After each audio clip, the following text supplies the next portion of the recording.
کتنی دیر تک اسی طرح سے چلائی جاتی رہیں گی؟ عدالتوں کے حوالے سے بھی اور خاص طور پہ سپریم کورٹ آف پاکستان یا ہم آئینی بینچ کے حوالے سے بات کریں، کل ایک بڑا دن کہا جا رہا ہے۔ جسٹس امین الدین کی سربراہی کے اندر جو ہے آئینی بینچ کل باقاعدہ طور پہ سماعتیں کرنے جا رہا ہے۔ دیکھنا یہ ہے کہ جو سماعتیں ہونے جا رہی ہیں ان کے اندر جو کیسز ہیں وہ کتنی اہمیت کے حامل ہیں، اس کے اوپر بھی مدبرانہ رائے جو ہے وہ آپ لوگوں کے سامنے رکھیں گے۔ عامر صاحب، جو بھی ہو، اکانومی کی ہم بات کر رہے ہیں یا عدالت کی ہم بات کر رہے ہیں، ساری کی ساری چیزیں جو ہیں وہ جڑی ہوئی ہیں سیاست کی اس فائنل کال سے۔ یہ اپنی جگہ اہمیت کی حامل ہے۔ 24 نومبر کو کیا سمجھتے کیا ہوگا؟ یہ تو کہنا بڑا مشکل ہے کہ 24 نومبر کو کیا ہوگا،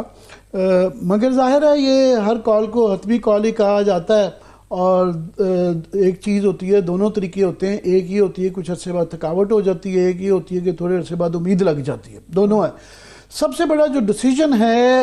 اور مشکل فیصلہ ہے جو پی ٹی آئی کے لیے، وہ یہ ہے کہ کیا اگر وہ اس کو پرامن رکھتے ہیں، قانون کے مطابق چلتے ہیں، تو وہ پھر اس کا پریشر نہیں بنتا، اور اگر وہ پریشر کی طرف جاتے ہیں، بنانے کی طرف، اور یہ خدا نخواستہ کوئی نقص امن ہو جاتا ہے اور غیر قانونیت ہو جاتی ہے، کوئی جان و مال کا نقصان ہو جاتا ہے،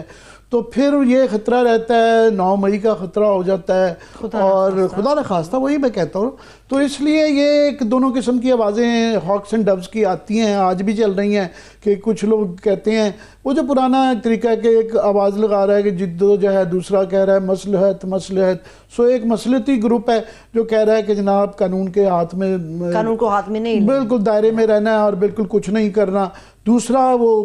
کفن پوش گروپ ہے جس کی مطلب علی امین گنڈا پور صاحب جو ہے وہ کہتے رہتے کہ اس دفعہ کفن نکال کے نکلنا ہے۔ تو ان کا یہ ہے کہ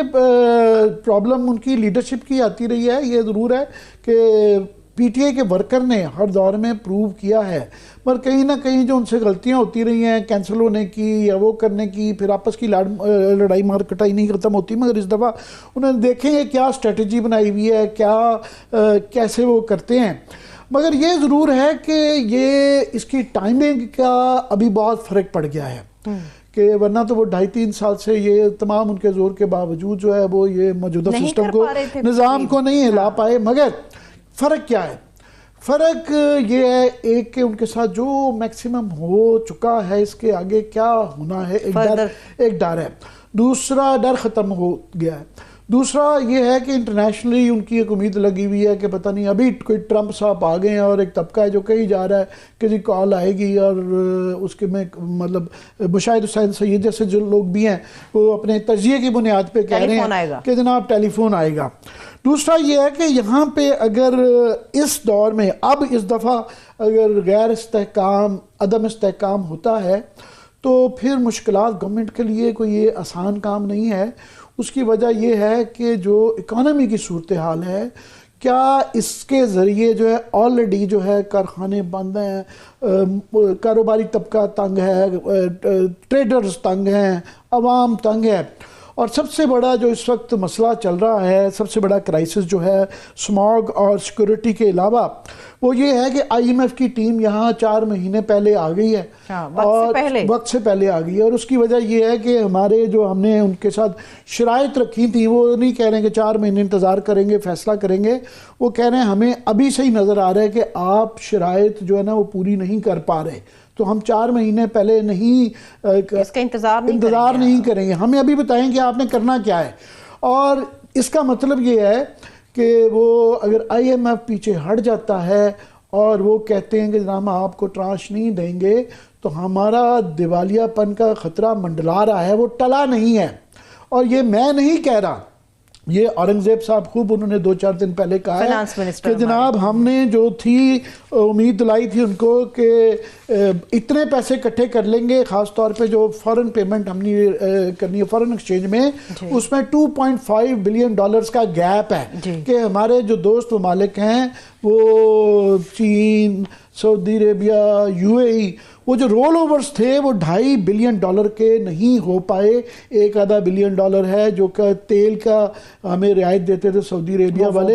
وہ بھی نہیں دے رہے۔ تو ایک تو ہماری بیرونی یہ مسئلہ آیا ہوا ہے دوسرا ہمارا آیا ہوا ہے کہ ہماری شارٹ فال جو اتنا بڑا 40% ٹیکسز بڑھا دیے تھے اور وہ نہیں پورے ہو پا رہے، اور یہ اب پہلے 190 ارب روپے کا فگر آ رہا تھا، ابھی کہہ رہے ہیں کہ دسمبر تک یہ فگر جو ہے 230 ارب روپے کی کمی ہے، شارٹ فال ہے کہ جو کہ ٹیکسز کی نہیں ہے۔ اور صوبوں سے بھی جو تھا کہ جناب وہ پنجاب خاص طور پہ خسارے میں بہت 160 ارب روپے کا خسارہ ہے، روز یہ لانے تو تختیاں کاٹ دیتے ہیں، وہ کر دیتے ہیں، مگر اس کا نقصان یہ ہے کہ مرکزی حکومت ان کی اس وقت پھنسی ہوئی ہے، اور وہ کہہ رہے ہیں کہ جناب ابھی ہمیں وفاق کی نہیں صوبوں کی بھی گارنٹیاں دیں۔ لیکن وہ پنجاب والے کہہ رہے ہیں کے پی سے وہاں سے سرپلس آ گیا ہے، اپنا صوبہ جو پنجاب ہے وہ سب سے زیادہ خسارے میں ٹاپ پہ جا رہا ہے، اب وہ یہ خسارے پورے کیسے کرنے ہیں یہ یہاں پہ آ کے۔ لیکن انہوں نے تو عامر صاحب IMF ٹیم کو کہا جی آپ اطمینان رکھیں، حقیقت میں ہم سرپلس کے اندر ہیں، کوئی خسارہ نہیں ہے، پنجاب گورنمنٹ کی طرف سے IMF کے سامنے چیزیں رکھی گئی ہیں۔ یہ جو ہے فکر نہ کریں، یہ کوئی محلے کی نانی دادی نہیں ہوتی ہے جس کو آپ کہیں جس سمجھا دیں، میں فگرز بات کر رہا ہوں جو ہم پیپر جو ہے 160 ارب روپے کا ان کا خسارہ ہے، ساتھ میں وہ کرنا کیسے ہے یہ مشکلات ہیں کہ اس کے آگے جو ہے زراعتی ٹیکس جو ہے صوبوں نے لگانا ہے۔ اب پنجاب کی حکومت جو ہے وہاں پہ یہ اتنی، وفاق کی بھی حکومت اتنی کمزور ہے کہ انہوں نے کہا جی ٹریڈر سے ہم جناب اتنے وہ کریں گے، وہ ہم ذکر کرتے رہتے ہیں 99.99% جو ہے وہ جو ٹارگٹ دیا گیا تھا ٹریڈرز پہ ٹیکس لگانے کا، یہ پیچھے ہٹ گئے، ان میں ہمت ہی نہیں ہے، نہ ان سے جو پرائیویٹائز کرنے تھے ادارے، وہ PIA کا جو حال ہوا ہے وہ بھی ڈر گئے ہیں کہ آپ وہ کہتے ہیں کہ آگے آپ کرنا کیا ہے، پیسے کیسے پورے کرنے ہیں۔ ایک تو میں خبر دے دوں کہ جو سلوشن سوچے جا رہے ہیں، تو سرکاری ملازم بھائی ہمارے جو بڑے خوش تھے کہ ان کی 20 سے 25% بجٹ کے اندر تنخواہ کا اضافہ کر دیا گیا تھا، تو اس بات پہ ایک پاسبلٹی امکان یہ ہے کہ اس انکریز کو وہ جو بڑھاوا تھا اس کو مؤخر کر دیا جائے۔ تو یہ سرکاری ملازمین بیچارے جو خوش تھے، اور باقی حالانکہ بڑے تنگ تھے کہ 93% جو پرائیویٹ سیکٹر میں ہیں ان کی نہیں بڑھی، ان کی جتنی مہنگائی بھی نہیں ہے اس سے بھی ڈبل کر دی تھی، مگر سرکاری ہمارے ملازم بیچارے خوش تھے کہ چلو 20 سے 25% بڑھ رہی ہے۔ تو یہ ایک سلوشن یہ ہے۔ دوسرا یہ ہے کہ وہ کہیں جا رہے ہیں کہ منی بجٹ نہیں ہے، تو وہ کیسے کریں گے؟ تو کریں گے یہ کہ پھر وہ جو بھی بجٹ کے علاوہ اگر آپ کسی طریقے سے بھی ٹیکسز لگاتے ہیں اسے منی بجٹ نہ کہیں، وہ منی بجٹ ہی ہوتا ہے۔ وہ اب کیا ہے، یہ بتایا جا رہا ہے، ابھی چل رہی تھی خبر کہ 16 اکتوبر سے تیار ہو جائیں، 2.5 روپے فی لیٹر جو ہے پیٹرول بھی بڑھ رہا ہے، پہلے بھی 1-2 دفعہ بڑھ چکا ہے، اس کے بعد جو ہے گیس آ نہیں رہی اور اس کا بھی پیسے کنٹینیوسلی بڑھتے جا رہے ہیں، لوڈ شیڈنگ آلریڈی چل رہی ہے، پھر جو ہے بجلی کے وہ ہیں، اس کے ساتھ جڑی ہوئی ہے کہ کیپٹیو پاور پلانٹس کو بھی وہ کہہ رہے ہیں ان کی گیس بھی بند کر دیں گے، کاروبار پہلے نہیں چل رہا، بے روزگاری پہلے بڑھ رہی ہے اور مزید کاروبار بھی نہیں چلے گا، تو یہ سارا ایک ویشس سائیکل ہے کہ اگر امپلیمنٹ نہیں کرتے، اگر IMF کی نہیں سنتے تو دیوالیہ ہوتے ہیں، اگر ان کی سنتے ہیں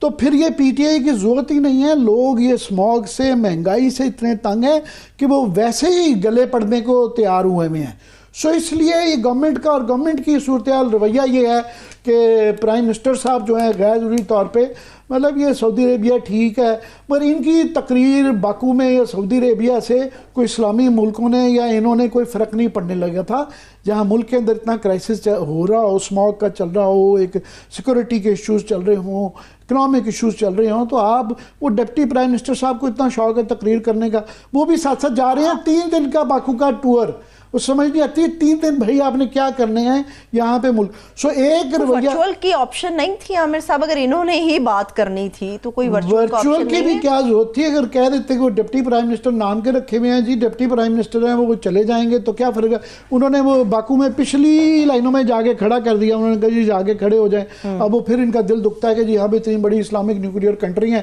اور ہمارے پرائم منسٹر کو جی بہت پیچھے کھڑا کر دیا اور ہماری بڑی ناک کٹ گئی جو ہے، تو بھئی آپ کا وزن نہیں ہے، آپ کے نہیں، تو یہ آپ نے پیغام دینا ہوتا ہے کہ جناب ہمارے یہ خاص طور پہ آپ آلودگی کی کانفرنس کے اندر جا رہے ہیں اور ملک کے اندر سب سے زیادہ آلودگی ہے، لوگوں کو سانس نہیں آ رہا، پورا پنجاب جو ہے وہ آکسیجن کی نہ ہونے کی وجہ سے تڑپ رہا ہے۔ تو ایک تو یہ کرائسس ہیں، اوپر سے ان کا رویہ ہے ایسے، اس میں اگر یہ بہت زیادہ مار دھاڑ بھی کرتے ہیں اور یہاں وزیر نظام خراب ہوتا ہے تو آئی ایم ایف میں نے کہا وہ یہاں پہ انگوٹھا رکھ کے گردن پہ وہ بیٹھی ہوئی ہے، اور اگر وہ کوئی اس طرح کا وہ اعلان کر دیتے ہیں کہ نہیں وہ جو 4 مہینے کا انتظار نہیں کر رہے، یہ 4 مہینے پہلے ہی آ گئے ہیں، تو وہ اگر اس کا رک جاتا ہے یا اس طرح کی مزید شرائط آتی ہیں، اور یہ بالکل وہ جو کہتے ہیں نا between devil and the deep blue sea, کہ ایک طرف جو ہے آئی ایم ایف ہے، مانے تب پرابلم، نہ مانے تب پرابلم، اور جو لیڈرشپ کا جو رویہ ہے کہیں سے لیڈرشپ